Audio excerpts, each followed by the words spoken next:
Assalamu alaikum warahmatullahi wabarakatuh. I said I would be back after Maghrib to do this part two to the reminder of the foundation. And basically, this is just a reminder for everybody out there giving da'wah and everybody out there doing anything that may be any positive thing that you're doing, reminding that we have to establish this upon Tawheed. We have to establish these things upon bettering ourselves as human beings, but also bettering those around us. And it has to be upon Tawheed, because if we see it as an act of worship, it's the energy is always there. The positive growth in the spirit is always there because it's getting us closer to Allah Azza wa Jal. And so that's very important, that we have to continue to get close to Allah through anything that we're doing. And one of the things I would like to say to some of the things that I know that's going on right now, I know that in Philly right now, my co-host of the night shift, Abuesa, those brothers are doing a lot right now. I'm far, I can't be there, but I definitely make dua for them. I definitely try to support them. Me and my wife, we send what we can, and we're not going to say our good deeds and things like that. But alhamdulillah, those brothers are doing night shift T-shirts. You can go on the Mektaba page and you can see how you can donate or get a T-shirt or donate your time or wealth, whatever you have to donate, because they open up a new Mektaba, a library there, and they have the building. They're trying to fix the building up. They're trying to get more books and things like that. Mektaba Ibn Taymiyyah in Philadelphia, Pennsylvania. This is what they're doing. And these are the type of things we need. Okay. No thing can survive without knowledge. So it's very important that we establish, not just in Philadelphia, that we could take this thing national. And this is what I'm trying to do with my group, indigenous conversation on indigenous Aboriginal topics. Okay. That we can get this thing together, make it organized, where we could take a lot of these ideas national, that we could take this Mektaba idea to other cities, okay, to other places, and put it inside communities that need those things and need this type of help. Right now, like I said, we're reading some books right now on the page, Black Labor, White Wealth. We're reading that. It's Claude Anderson, Powernomics, and things like that. And we're brainstorming, and we're trying to get these things together so that we can have some wealth. Okay, because wealth. See, the problem with us is we think we're going to go right to the top. We think, okay, I'm just going to go to the university, I'm going to go to college, and that's going to change everything. But it hasn't changed much. Okay, but what we have to do is we have to have an economic base for those graduates to come back to. So when they come back to these economic base, then they can stay inside the communities because it's worth it. They don't have to run to the suburbs or run somewhere else to make money and make a living, forced to other communities. They can stay within the Aboriginal community and help their own people, because that's what's needed, because everybody else does the same exact thing. And it's not nationalism.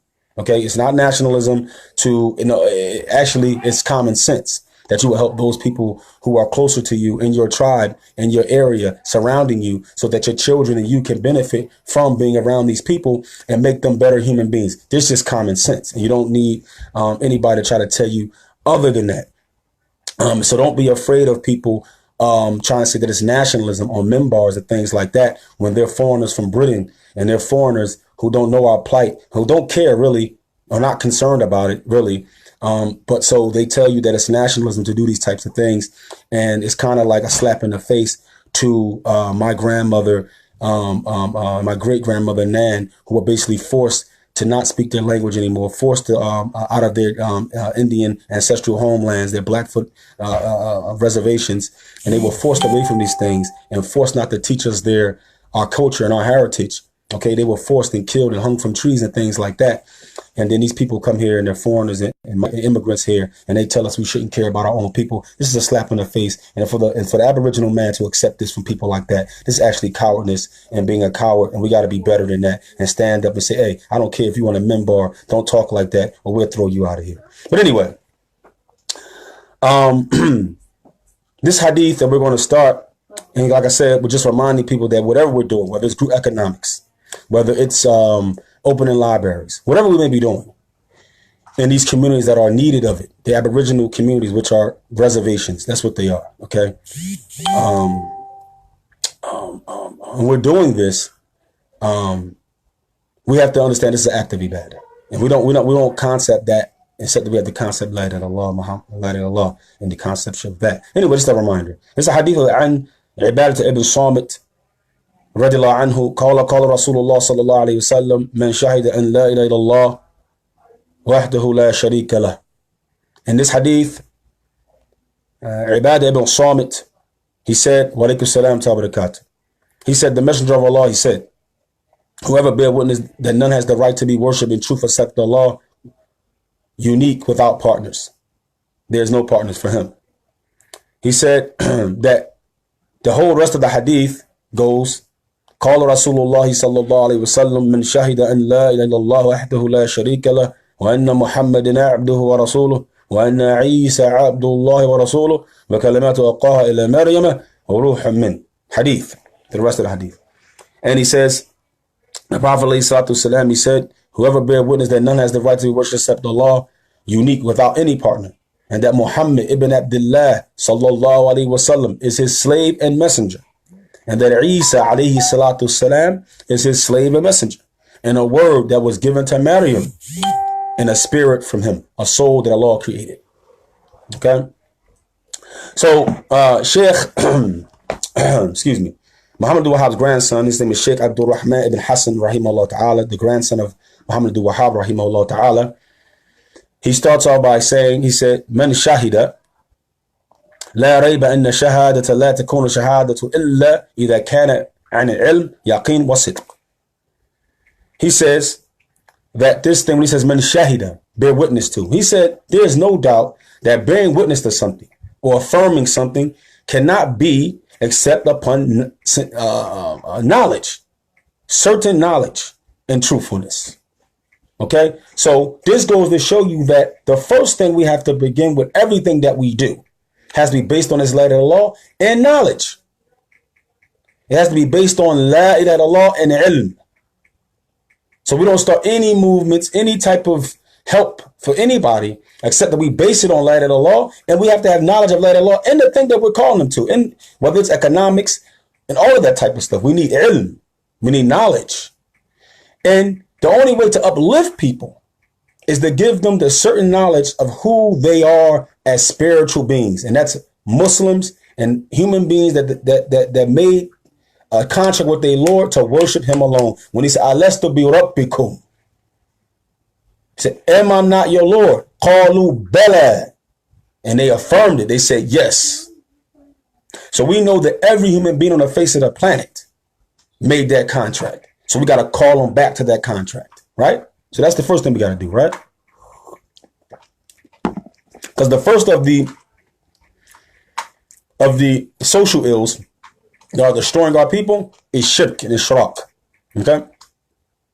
This is أما مع الجهل والشك فلا تعتبروا ولا تنفعوا فيكون الشاهد وحالة هذه كاذبا لجهله بمعنى الذي شهد به وقد تضمن هذه كلمة عظيمة نفيا وإثباتا ونفيت الهية عن كل ما سوى الله. Now check this out. Shaykh said, now as for ignorant and doubt, then it doesn't benefit. Okay, so that for us as Muslims, right? If we're ignorant and doubt and have misunderstandings of la ilaha illallah, how are we giving it to somebody else? How are we giving it to somebody else? It's impossible for us to give something we don't possess. Okay? So he said, so a person who's ignorant of this meaning, then when he bears witness, he's bearing witness upon a misunderstanding. So he didn't really bear witness upon la ilaha illallah. He bear witness on la ilaha illallah, but still goes to a grave and worship the dead. He bear witness to la ilaha illallah, okay, and he's still believing in Christmas and Halloween and celebrating these things. This is the decreasement of this kalima. That means you got some misunderstanding somewhere. So he said, in this great kalima, it has two pillars: negation, affirmation.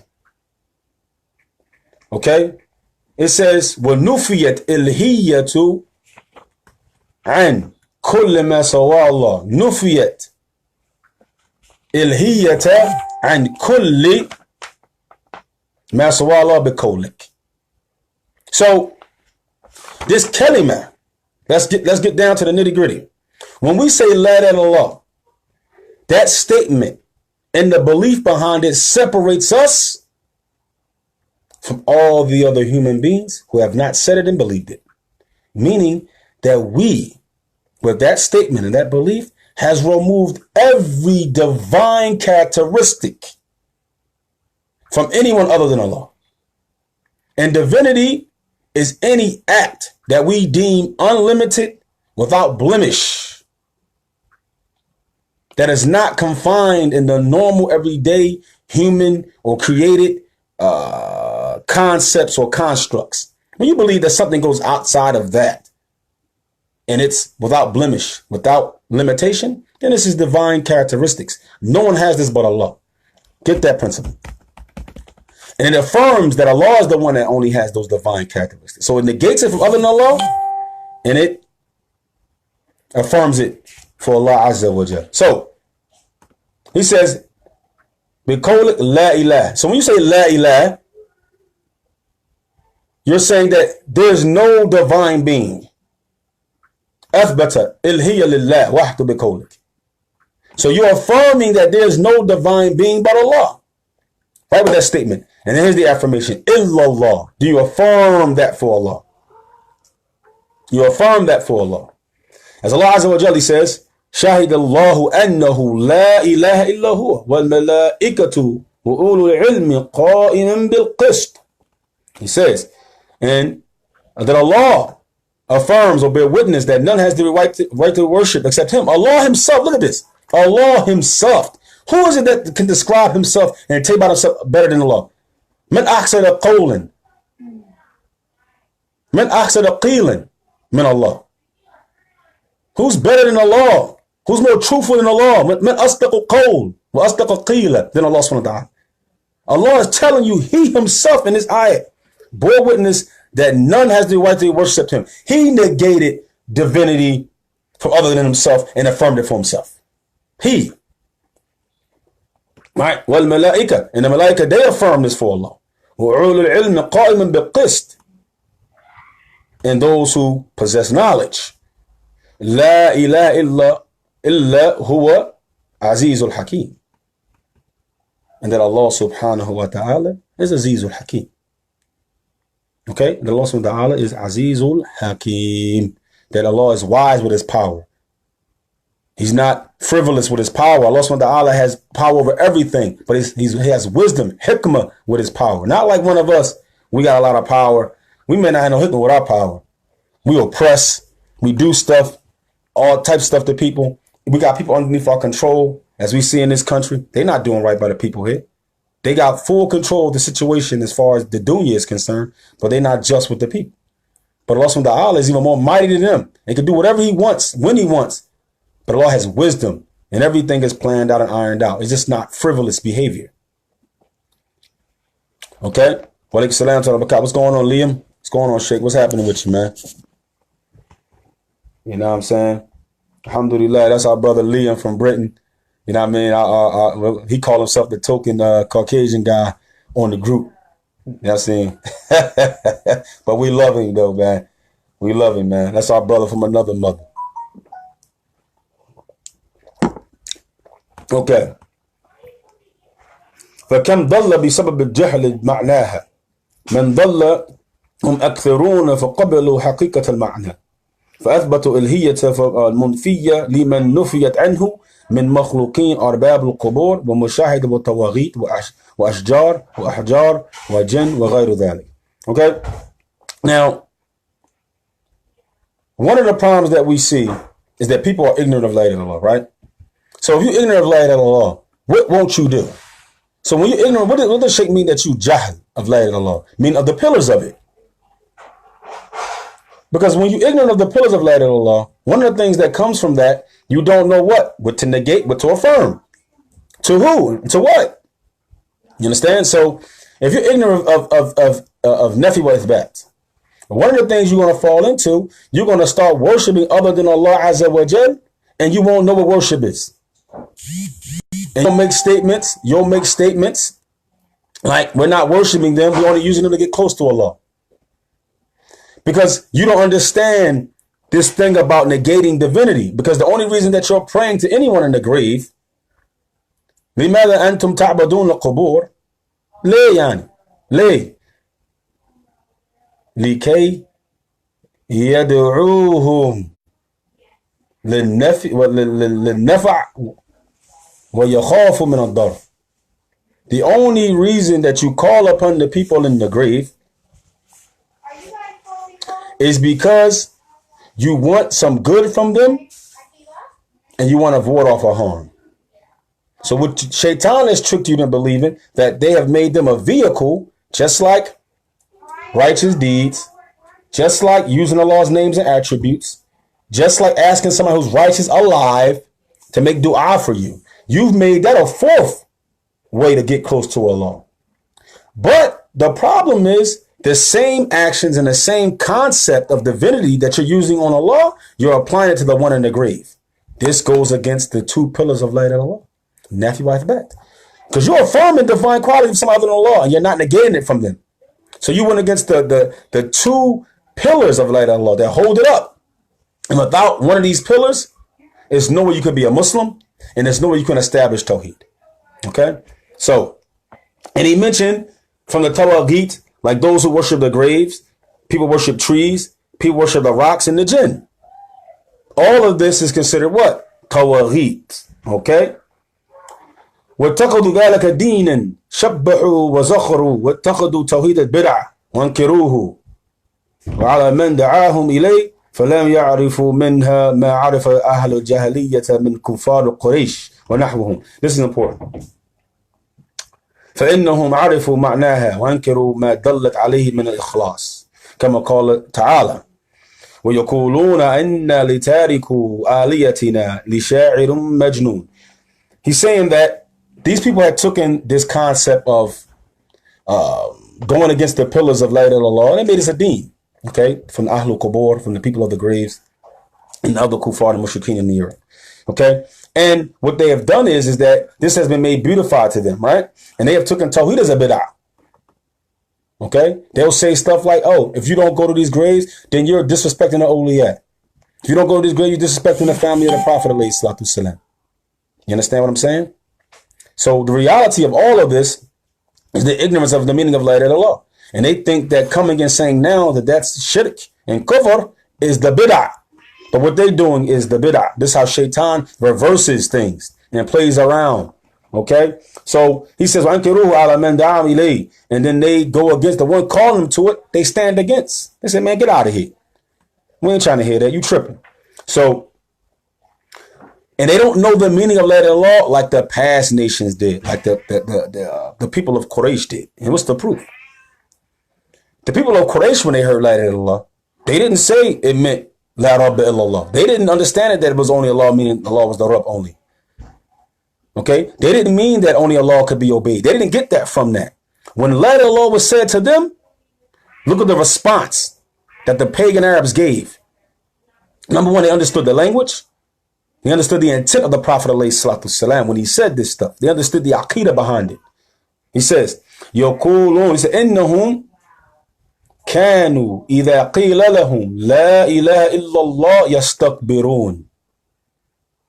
When it was said to them that none has the right to worship the law, they became prideful against the truth. They looked down on the truth. ويقولون إنا لتاركوا آليتنا لشارع مجنون. He said, are we going to leave? And look at that's why you got to learn Arabic. Look at the wording that Allah, he said, Inna li tariku. Oh, that's emphasis. That goes to show you their disdain. When Allah says, yastakbirun, then after that, Allah showed you the emphasis of what is that istikbar here? Linguistically, he said, Inna li tariku. That's emphasis upon emphasis. That's letting you know, it's basically saying in English, man, I just ain't trying to hear none of that. I ain't trying to hear it. I don't want to hear it. Back up. That's basically what that is. That's like, man, you ain't trying to hear none of it. You don't got no rap. I'm putting it in our terms. Alihatina. They ain't trying to lead their gods. And they showed them what? It said, Alihatina. Look at that. Why they say that? Our gods. Because they understood that La ilaha illallah meant that They have to negate all divine qualities from those false gods. And when you do that, they don't deserve to be worshipped at that point. And you have to only affirm it for Allah. The Arabs understood it. They understood it, but people today are Muslims and don't understand this. And this is what we got to get back to. Okay? So we got to get back to. And this is what we got to call our people to. You in these Aborigine communities, get out there and call these people to that right there.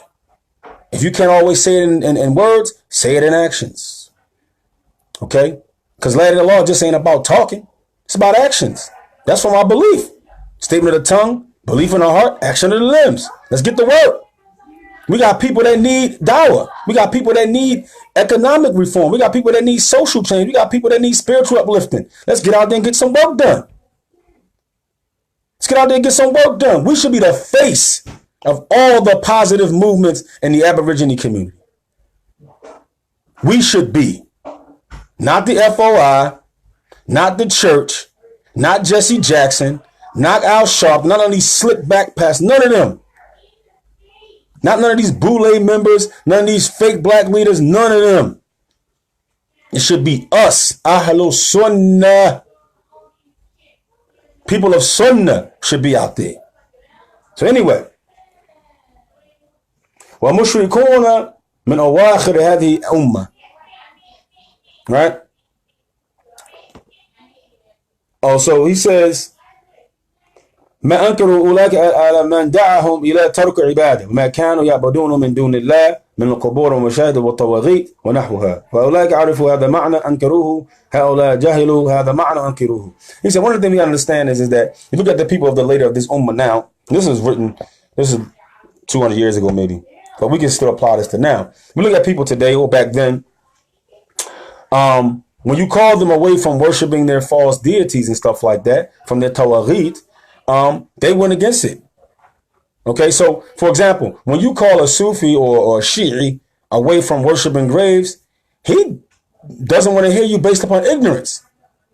He don't understand the meaning of La ilaha illallah. But when the Quraysh went against it, they went based upon, now they understood the meaning and then didn't believe it. That's the difference. So he says, La ilaha illallah huwa yad'u ma'allahi ghayruhu. So he says, when somebody says, from these people today, Muslims today, when they say this statement of La ilaha illallah, you'll find them say that and still go to a grave. I've seen it. In Egypt, I've seen guys say La ilaha illallah and they say, yeah, Bedawi. I seen dudes say La ilaha illallah and tell me he gonna ask Bedawi to help me find an apartment.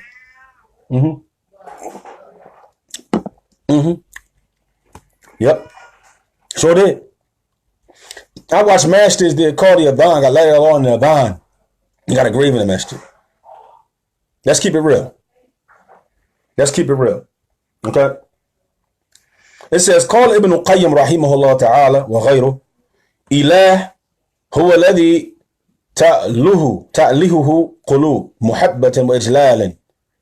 Wake salam tabarakat. What's going on, Sheikh? What's going on, Ricardo? What's happening, Akhi? We got to get together, man. You too close, man. You know what I'm saying? We should be ashamed of ourselves, man.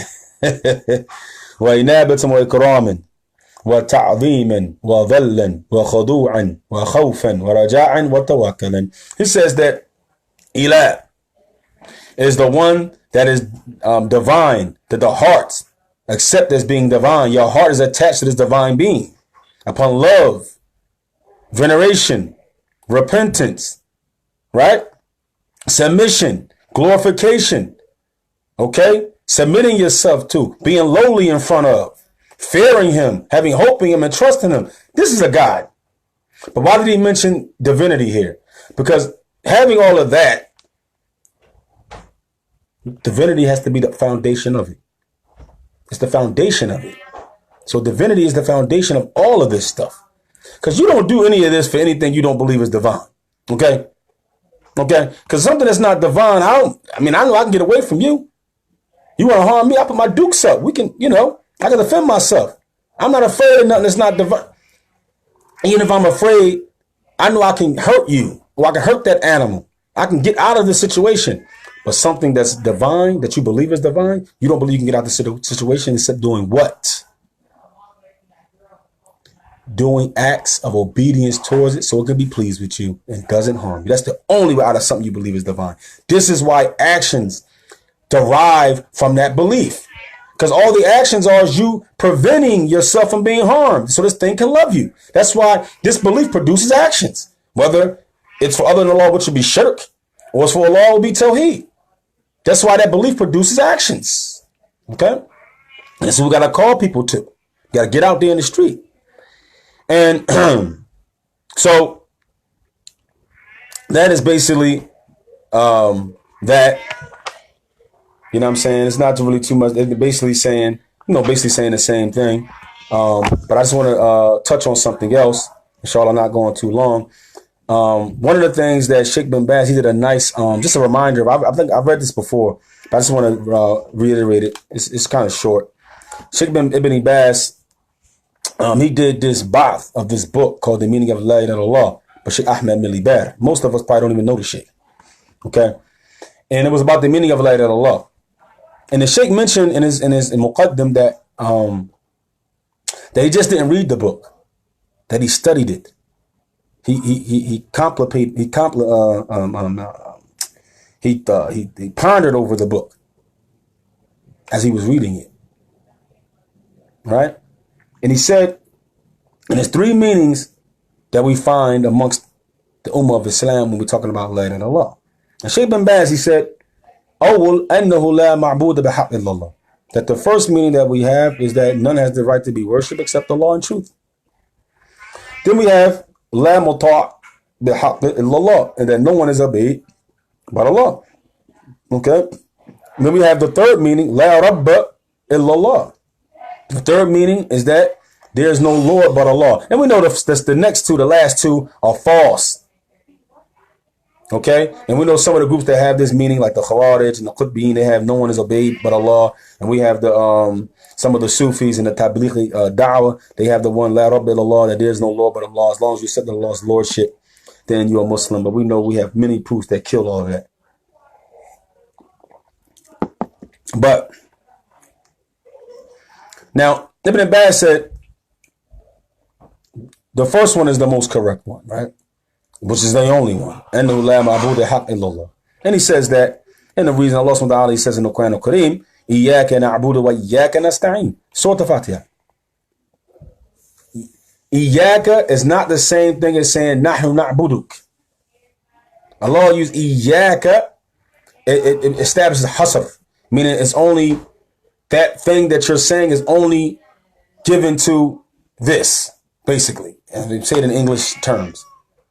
So if I say Iyaka na'budu, it's understood what I meant there. That you alone I worship, not nobody else. But if I say Nahnu na'buduk, that's saying that I worship you, but it's not negating that I'm worshiping something other than you. But Iyaka negates the worship of anyone other than the one you're talking about. Okay? Iyaka nasta'in, and that we seek help and refuge and assistance from you. Iyaka means only from Allah Azza wa Jal, upon divine abilities. Now you can seek aid from somebody. Somebody help you lift your chair. Somebody help you paint your house. Somebody help you. You're hungry. Whatever. You can seek that type of aid. This type of aid he's talking about here is the aid that only a deity can do for you. Okay? And it's only for Allah Azza wa Jalla. That's why Allah, he made it hasr. Iyaka. He doesn't say nahnu nasta'inu, because that wouldn't negate that you have an isti'ana from someone else. It wouldn't negate that. Okay? So he brings here, Shaykh ibn Baz, he brings another ayah. He says, وَقَضَى رَبُّكَ أَلَّا تَعْبُدُوا إِلَّا إِيَّاهُ. He says, and your Lord has decreed that your Lord, that you only worship him. Iyahu. Again, hasr. Iyahu. Him, Allah. Iyahu. That Allah subhanahu wa ta'ala is only worship alone. This ayat establishes the meaning of La ma'buda bihaq illallah.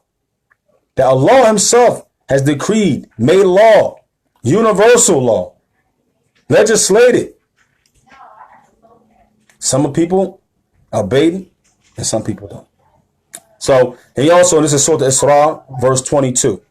Then Shaykh bin Baz says, وَمَا خَلَقْتُ الْجِنَّ وَإِنْسَ إِلَّا لِيَعْبُدُونَ. Surah Al-Dhariyat, verse 56. And he says that I did not create the jinn and mankind except to worship me. Okay, this ayat establishes that Allah subhanahu wa ta'ala, the purpose of the creation of the human being is to establish this fact of La ilaha illallah. Okay, and also the ayat, a side note, proves that the jinn were created first because Allah mentioned them first in the ayat. We said, "Wa khalaqtu jinna wal insa." Okay, and then wow is not like fa. Wow can denote the fact that there was some time between, between the two creations. That can, but if you say fa means it happened right after. Like if I say, dakhaltu Ahmed al-Ghurfa fa Muhammad, dakhaltu, something like that. If I use the fa, that means that he came in right after him. And along those, that's just something I just thought about. I'm, going off track here. But anyway, so ذلك بأن الله هو الحق وأن ما يدعون من دونه هو الباطل. And Allah subhanahu wa ta'ala, he says in Surah Al-Hajj, verse 62, Allah says, in ذلك بأن الله هو الحق, that Allah has the right to be worshipped. He's haq, he's the truth. وأن ما يدعون, and this shows that dua is ibadah, because the words are interchangeable. That's a whole, I did classes on that before. وأن ما يدعون من دونه, and those who you call upon other than him, from Jesus, from Buddha, from all these false deities that people are worshiping, and doing who are batil, falsehood. And some of the tafsirs say this word batil here is shaitan. That all these false gods are in reality shaitan, either whispering them to the hearts of men, or shayateen taking the forms of these particular deities. And Allah knows best. He says, وآيات في هذا معنى كثيرة هو الذي فهمه المشركون من هذه الكلمة حين دعاهم نبي عليه الصلاة والسلام إليها وقال يا قوم قولوا لا إله إلا الله تفلحون. And he said, this ayat, many ayats are like this, that the mushrikun, they understood these meanings. They understood that when La ilaha illallah was said to them, they understood that it meant negating divinity from their gods and affirming only for Allah. That's why they negated. That's why they didn't accept it. Because if it meant just Allah was the Lord, they would have accepted it, because they already believed Allah was the Rabb. They already believed that. Because when the Prophet asked them, who's the Rabbul Samawati wal Ard, they said, Yaqulun Allah. When it was asked to them, who is the Lord of the seven heavens, the Arabs said Allah. So they understood that he was the Rabb. So if the light of Allah meant that, they would have accepted that. Okay? So when we're talking to our people in the streets, we got to be direct. Exactly what La ilaha illallah means. We have to get them to negate divinity from Isa, from Jesus, and affirm it only for Allah. That's our whole goal when we're talking about spirituality, outside of the economics and the group economics and things we want to do like that to uplift them. But as far as their hearts and their spirituality, we have to negate shirk from them and help them get away from shirk. So, and he says, so when the Prophet called his people to this, he said, yeah, call me. This is also a proof. Who was he talking to? No. When you got people on the minbar telling us only people are Muslims. When you got these people on the minbar talking about we can't love our own people. We can't do nothing for our people. Got these foreigners up there talking that mess. Say, yeah, call me. My people. And them pagan ass one, none of them Muslim. No, I wait. Abu Jahl wasn't Muslim. They wasn't Muslim. And the Prophet ﷺ, when he got to Medina and he did business with them Jews to do all of the farming and all that outside the land, that benefited everybody in Medina, not just the Muslims. So y'all need to fear Allah.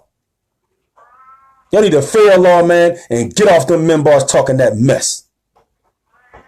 So he said, yeah, call me, Qulu, O my people, say, La ilaha illallah tuflihun. Say La ilaha illallah and be successful. Now this success here doesn't mean you're going to be rich in the dunya. Talk about the akhirah. Talk about that Yawmul Qiyamah, standing in front of Allah. You're going to be successful with this kalima. You're going to be successful with this kalima. Huh? Let's just keep this thing real. People are successful as people. But we allow these guys to get on the minbar and tell us other than this. He should have been dragged off that minbar. Guys in there, man, y'all chumps. Let these guys come in and tell us only people was Muslims. Y'all tripping.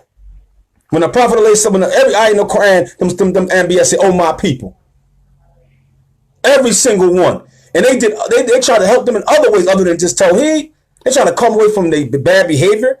They try to call them away from sinning. They try to call them away from being homosexuals. They try to call them away from being cheating and weight and measurement. Come on, y'all. Let's keep it real. They allow these guys to get off these boats and come here and tell us not to love our people. I'm not hearing that. Because guess what, y'all? We under fire. They can leave anytime they want. All them brothers that's African, may Allah bless them. They are brothers in Islam. The brothers from Britain, the Hassamites, all of them. Right? All of them. They can get on an airplane tomorrow and leave us right here in the burning building. They don't have to fight for us. They don't have to say anything for us. You know why? Because if it get a little bit too warm for them, it's the thing called a plane ticket. And they're gone. Anyway. واستكبروا عن قبوله لأنهم فهموا أن ذلك يخالف ما عليه آبائهم من عبادة الأصنام وأحجار وتأليههم لها كما ذكر الله تعالى. He said, you know why? They didn't accept later law, the pagan Arabs. They didn't accept it. Why? Because they understood that the meaning went against the meaning. It differed with what their forefathers were from worshiping idols, from the trees and the rocks and other than that, because they made them divine. So when they heard La ilaha illallah, they knew it meant negating divine characteristics from their gods. And if you negate divine characteristics from anything, it does not deserve to be worshipped. The Arabs understood that. Why don't we? Why don't we? We don't understand that. We playing around with this thing. Okay? So in Allah subhanahu wa ta'ala, this is an ayah that establishes this. Sheikh bin Baz means ayah. And this is his introduction to the meaning of La ilaha illallah by Sheikh Ahmed Milli Barry. This is Sheikh bin Baz's introduction. So he says, "Ajibu and ja'ahum mundirun minhum." He said, and they are astonished and amazed that a warner has come from amongst them. Talking about the Arabs, they were astonished that, man, this guy coming from amongst us. وَقَالَ الْكَافِرُونَ, and the disbelievers said, هَذَا سَاحِرٌ كَذَّابٌ, and they say he's a liar and a magician. أَجَعَلَ الْآلِهَةَ إِلَهًا وَاحِدًا إِنَّ هَذَا لِشَيْءٌ عُجَابٌ. And this is the shahid. This is what I want to get from the ayah. And then they said to him, the Prophet ﷺ, are you making all the gods into one? So they understood what La ilaha illallah meant. But Muslims today, you tell them La ilaha illallah, they still worship a Greek. Because they don't understand it. The two pillars, negating and affirmation. To negate divinity from other than Allah and affirm it for Allah. If you do that, understand those two pillars, you will never ever make shirk. Never.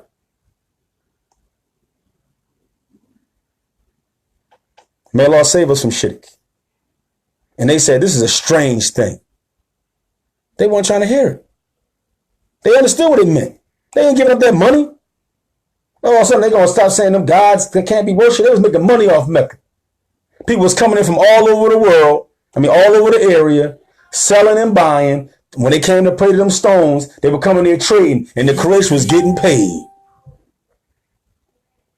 The Quraysh was getting paid. We got to say this is the same thing going on right here. These pilgrims don't want to give up this land. They're getting paid off of us. They will never want us to get our act together. You know why? Because they won't be getting paid off us no more. It's all it's about. Humans don't change. Okay? It was about money then, and it's about money now. Them people are giving up them gods, but some of them ain't even believed in it no more. They not even cared about them idols. They cared about that trading money though. Let's keep it real. Let's keep it real. The only reason they spend hundreds of billions of dollars on keeping so-called African Americans, which is a misnomer, don't ever use that name, so-called the indigenous population of America, the Aboriginal of America, confused. Think about this, y'all. They spend hundreds of billions of dollars to keep a particular group of people ignorant and disfranchised. That means they're making more money off of us being ignorant and disfranchised than they putting out. They go out their way to keep us blank. You don't find that interesting? Why us? In the other parts of the world? No. Who we are. They know exactly we've always been here. They not saying nothing either. They not saying nothing either. They just want to know why? Because they won't be able to come in our communities no more and own liquor stores. Won't be able to come in our communities no more and sell us blunts and pork. Talking about they Arab and Palestinian. Talking about they Muslim. Let's keep it real. They won't come in our stores and our neighborhoods anymore and sell us Chinese food with roaches in it. They won't be able to do that no more. Because we'll own our own businesses and own our own communities. But the part of the thing is, though, as long as you keep us believing that we're from some other land and we're Kunta Kintes and Africans and all that stuff like that, and we're not the Aboriginal Americans, and we've been here for hundreds of thousands of years, but they spend billions of dollars in keeping that history totally blank from us, that we got to go through all this stuff just to find it. But they spend billions of dollars on the education system here to lie, to keep us from ever knowing the truth. And think about that. The only reason I'm bringing it up because the Meccans, during the time of the Prophet ﷺ, the only reason they fought the Prophet ﷺ, one of the main reasons they fought him, because them getting rid of the idols and accepting Islam would have got rid of their trading money. It would have got rid of the fact that they were making money on people coming to Mecca, worshiping the graves that was in the Kaaba, worshiping the idols in the Kaaba, and they were making money off that. They were making money off people's misery. The same way they're making people money off our misery right now.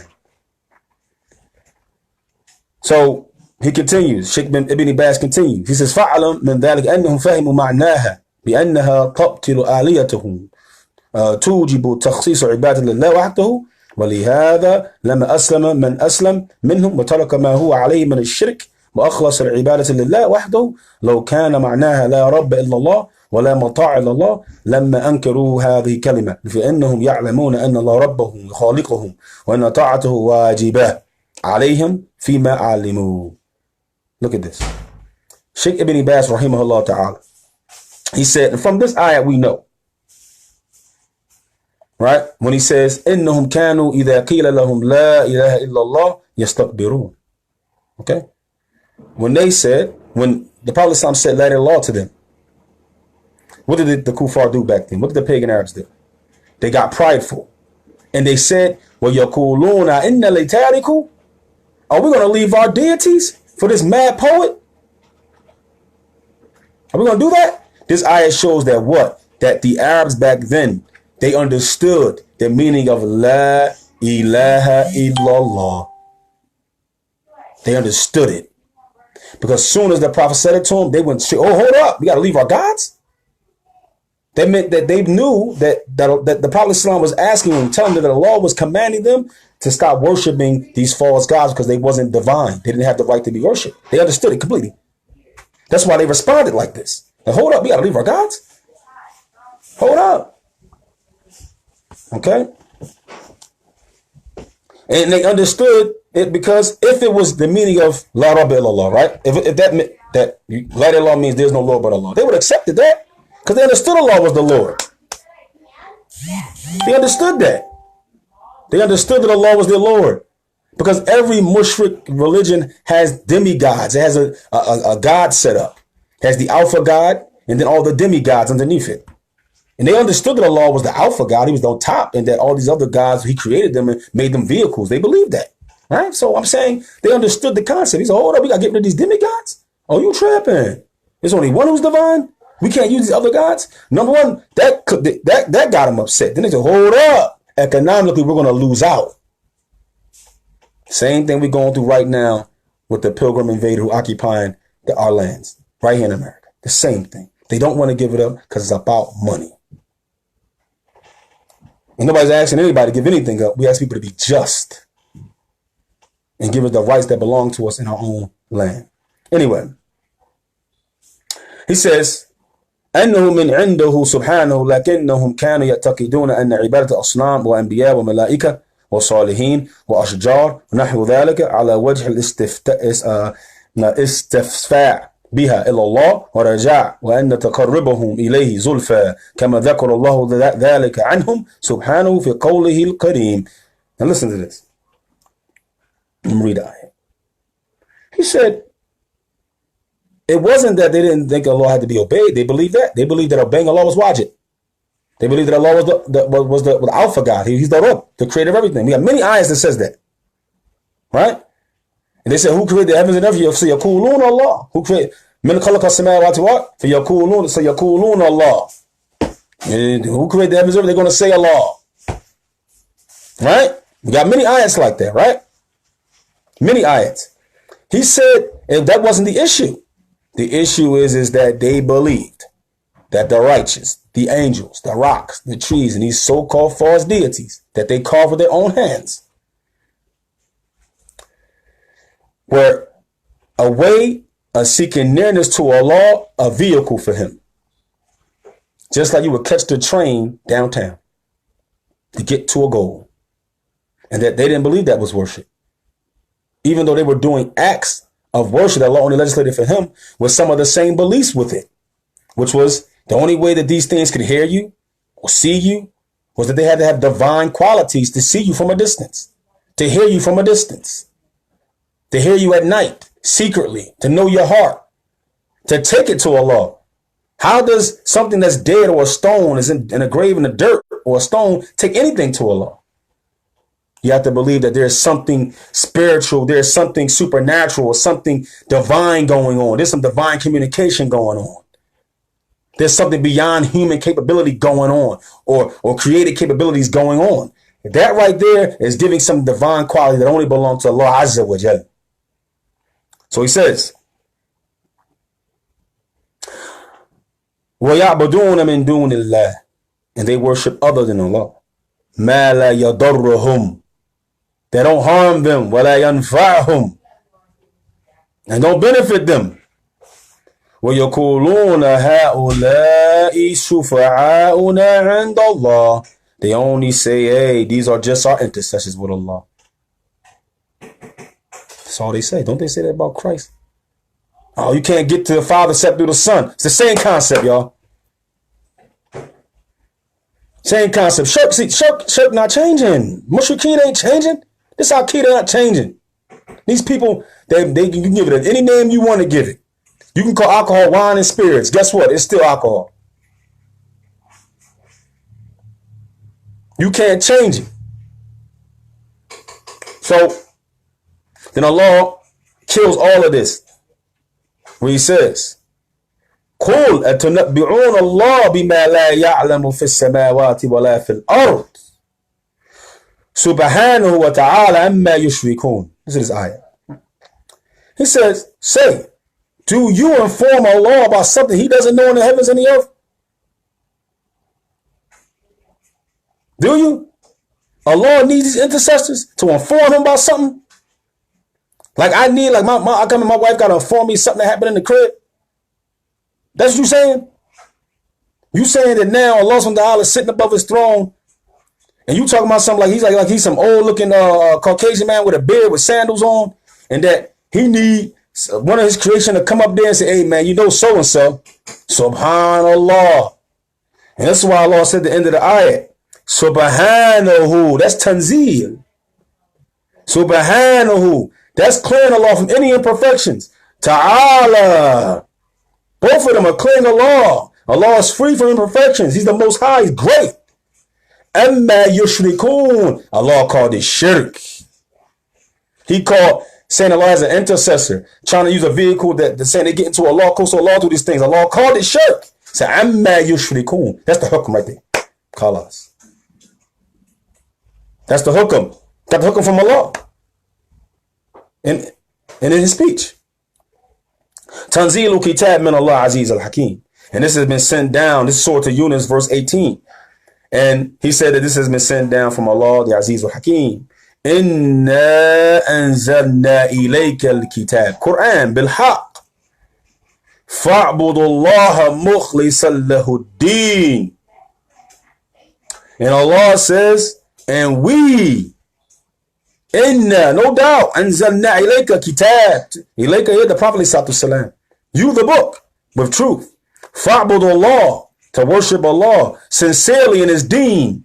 Sincerely here means free of shirk, free of any paganism upon it, that Allah alone is divine and worship without partner.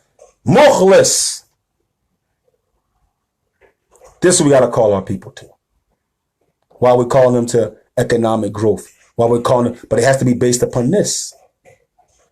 So that way, every time we aid our folk, every time we stand up for them, every time we build something for them, every time we teach them, it's an act of worship. We get close to Allah for our efforts. And it goes to the grave with us. Come on, y'all. Come on now. So, it says, Alla lillahi dinu khalis. And for Allah is the religion of sincerity. وَالَّذِينَ اتَّخِذُوا مِن دُونِهِ. And those who they take as awliya other than him, thinking they are the same as Allah or equal in some way. مَا نَعْبُدُهُمْ إِلَّا يُقَرِّبُونَ إِلَى اللَّهِ زُلْفَى. And they say, we're not worshiping them, we're only using them as the seek nearness to Allah. SubhanAllah. Then Allah called these people kadhab and kafirun, kadhabun kafar, kadhibun kafar. Allah called them liars and disbelievers. Liars and disbelievers. And Allah in the end, Sheikh Ibn Abbas, he said, and this is also, we want to show that someone, a kafir, can have sincerity in an act, but still not be Muslim. And the proof that sincerity is the main sincerity that person needs to be Muslim, to enter into Islam, and sincerity in his aqidah. That his aqidah is free from shirk and ishraq and major kufr. That is free from these things. And the proof is when Allah subhanahu wa ta'ala says, إِذَا رَقِبُوا Surah Al-Anqibu, I think ayah 65. It says, فِإِذَا رَقِبُوا فِي الْفُلْكِ دَعَوُوا اللَّهَ مُخْلِصًا لَهُ الدِّينَ فَلَمَّا نَجَّاهُمْ إِلَى الْبَرِّ وَإِذَا هُمْ يُشْرِكُونَ. He says, when they are riding in the ship, the waves and the storms, and look like they're about to be destroyed and drowned, دَعَوُوا اللَّهَ مُخْلِصًا لَهُ الدِّينَ. At that moment, the mushrikeen call upon Allah sincerely. فَلَمَّا نَجَّاهُمْ. So when Allah saves them, إِلَى الْبَرِّ, brings them to land, إِذَا هُمْ يُشْرِكُونَ. Allah still called them pagans. Why? Because even though at that moment they did one act sincere for Allah, their aqidah was still based upon the fact they believe other than Allah subhanahu wa ta'ala was divine and had the right to be worshipped along with him. This is why they didn't enter Islam. Because if that wasn't the case, then they would enter Islam. And that's when Rubaiyah kicked in on them. Rubaiyah kicked in for them right there. That's all that kicked in, Rubaiyah. But Uluhiyyah didn't kick in because they still believe other than Allah had the right to be worshipped. They still didn't believe Allah was the only one divine. They still didn't negate divinity and affirm it. They didn't negate divinity from their gods, and they didn't affirm it only for Allah. This is why Allah still, إِذَا هُمْ يُشْرِكُونَ. Still called them mushrikeen. Still called them, and though he answered them. Also, we get from this ayat that Allah answered the dua of what? The mushrikeen. So you watch oppressing them. He answered the dua of the mushrikeen. And how you know that Allah hasn't answered the dua of our people by us becoming Muslim and leading them and aiding them? How you don't know that? That Allah subhanahu wa ta'ala could have been answering the dua of our ancestors, crying out after they were being hung and oppressed and burned, and their lands being invaded and killed and slaughtered and murdered. And still to this day we're being slaughtered and murdered, shot by police, pushed out of our neighborhoods with gentrification, not allowing us to get jobs, not putting better good schools in our communities, systematically oppressing us and murdering us in the streets. How you know that our ancestors, our people didn't cry out to Allah Azza wa Jal and Allah answered them, and by calling this generation to Islam so we can stand up for our people? How you know that's not the dua being answered? When Allah in Surah An-Nisa, when the people cried out, bring somebody from amongst the towns to stand up for us. So we need to stand up. So anyway, then he says, وَمَعْنَا أَنَّهُمْ يَقُولُونَ مَا نَعْبُدُهُمْ إِلَّا يُقَرِّبُونَ إِلَى اللَّهِ زُلْفَى فَرَدُّ اللَّهِ عَلَيْهِمْ ذَلِكَ بِقَوْلِهِ سُبْحَانَهُ. And he says, Nama'na, that they say that we only worship them to bring us nearer to Allah Azza wa Jal. Inna Allah yahkamu baynahum. Look what Allah said about these people who say there's such thing as intercessors between them and Allah. Inna Allah yahkamu baynahum fima hum fihi yakhtalifun. Inna Allah la yahdi man huwa kadhibun kaffar. Allah subhanahu wa ta'ala says, verily, Allah judges between them in what they differ. And verily, Allah does not guide the one who's a liar and a disbeliever. So we ask Allah Azza wa Jal that we may be a shining light for our people from the Aborigines in this country, the indigenous Aborigines of America, who they had classified as African American, Black, and Negro, who are no more than the descendants of the original people of this land, and that is us. May Allah make us a guiding light for them, and maybe a guiding light for ourselves and for our families. And then from that, we can be a guiding light for the Caucasians that are here, for the Asians that are here, for the Mexicans that are here, that we can be a guiding light for all of them. But we need to start in our own backyard. We need to start home in our own communities, and then with strength and with knowledge and know-how and with economic power and social power, we can go and spread out to everybody else and show them that Islam got the answers and that we're strong spiritually, we're strong financially, we're strong economically. We are a force to be reckoned with. And this is our land. And that we're not going to go quiet in the night, and that we're going to let you know that we still exist. We have a right to exist. Because Allah gave me a right to exist. And I ask Allah subhanahu wa ta'ala to unite all human beings upon Tawheed. Unite all human beings upon La ilaha illallah Muhammadur Rasulullah. And that the Prophet ﷺ can be the guiding light by Allah's permission for all the tribes of the earth. And I ask that with all the greatest names of Allah Azza wa Jal. Assalamu alaikum wa rahmatullahi wa barakatuh.